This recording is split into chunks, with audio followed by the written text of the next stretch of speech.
Good afternoon, ladies and gentlemen. I'm here today to update you on the ongoing police investigation into the incident in Amesbury and Salisbury. As you're all now sadly aware, we have launched a murder investigation after learning the devastating news that Dawn Sturgess died in hospital last night at 26 minutes past 8. It is both shocking and utterly appalling that a British citizen has died having been exposed to a Novichok nerve agent. But make no mistake, we are determined to find out how Dawn and her partner Charlie Rowley came into contact with such a deadly substance, and we will do everything we possibly can to bring those responsible to justice.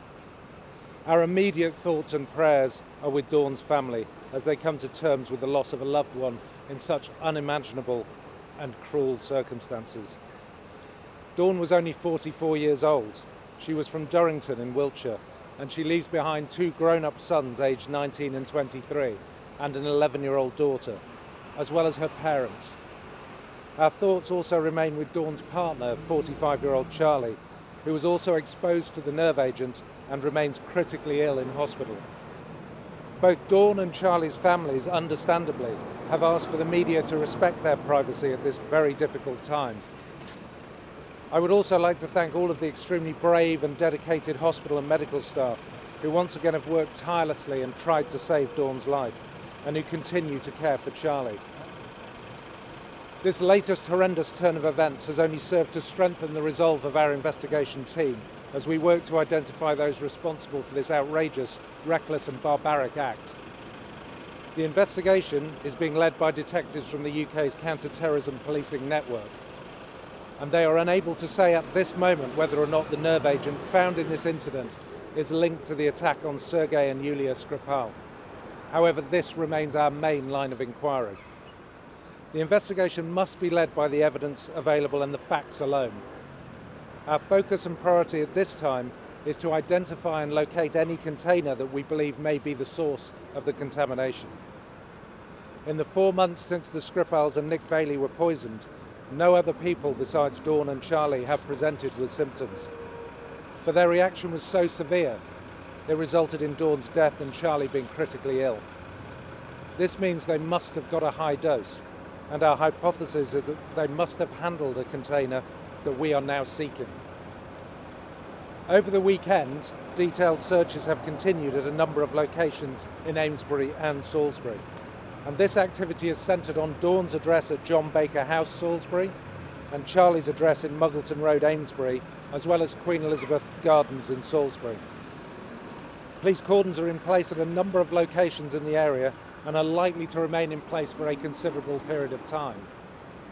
This is for the public's safety, as well as to allow officers access to these areas in order to gather crucial evidence for the investigation.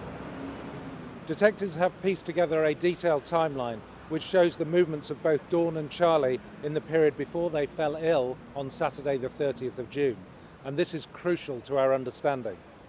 And so far we think that on Friday the 29th of June at around 12:20 p.m. they were both together at John Baker House in Salisbury. They then left to visit Salisbury, going to the Queen Elizabeth Gardens that afternoon. They both returned to John Baker House at around 4:20 p.m. before catching a bus to Amesbury just after 10 p.m. that night.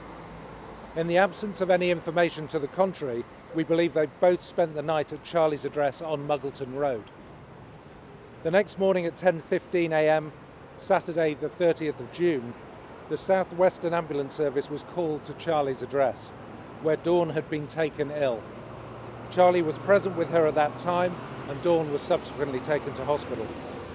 At around midday on Saturday, Charlie visited Boots the chemist on Stonehenge Walk in Amesbury, and he returned to his house about half an hour later. At 1:45 p.m, he went to the Amesbury Baptist Centre on Butterfield Drive, and again returned home at around 3 p.m. Just over 3 hours later, at 6:20 p.m, Charlie was also taken ill. The ambulance service was called back to his address, and he too was taken to hospital.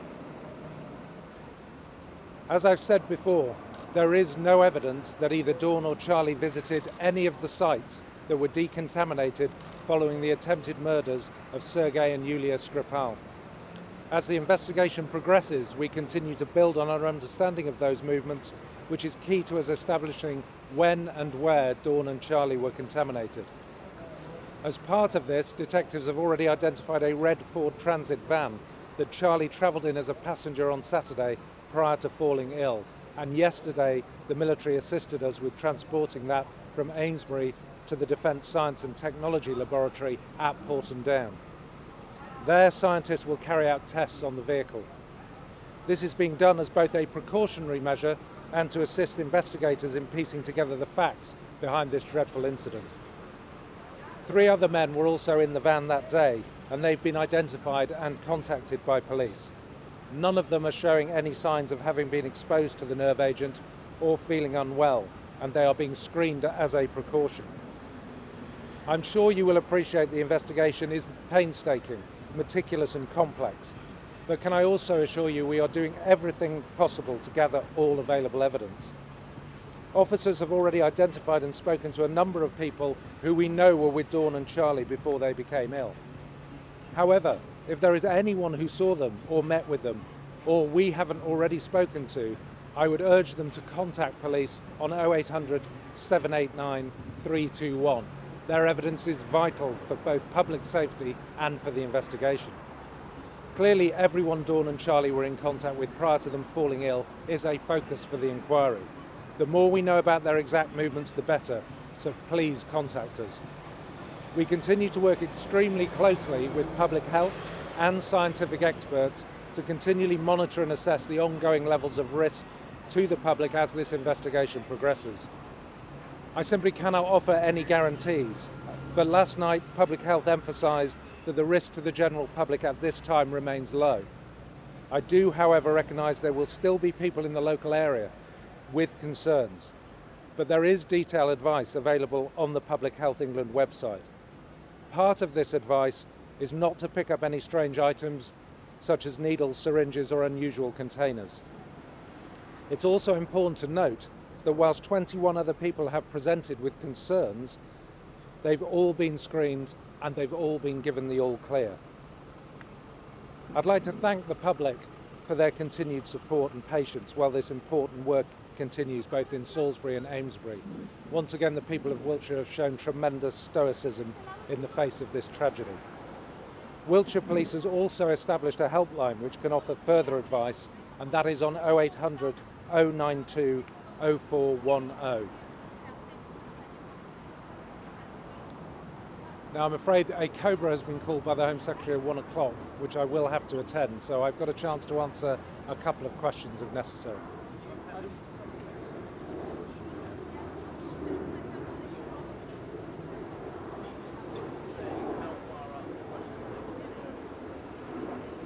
I'm not in a position to comment on that on an ongoing inquiry, Vikram, as you know at this time.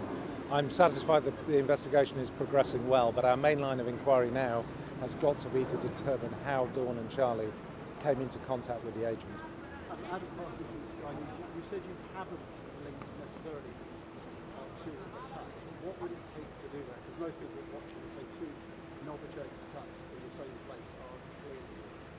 Well, clearly this is a very rare agent indeed. So, as I said, it does remain our main line of inquiry.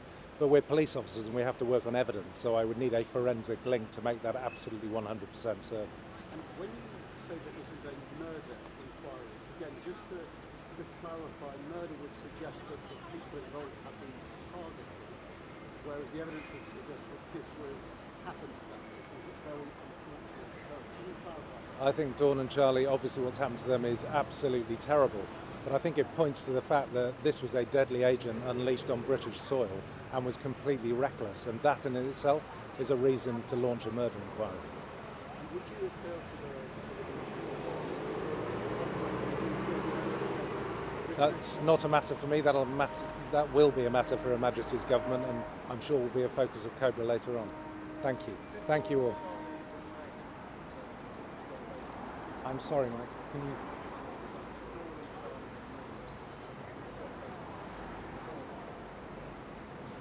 That's our working, it's a broad spread of time. That's why I'm asking for anybody who knew their exact movements at the time to come forward and tell us. We have witnesses, we have people who've been talking to us who understand what their movements were at the time, and they've been incredibly helpful. I'm just saying, if there's anyone else who knows anything, then please come forward.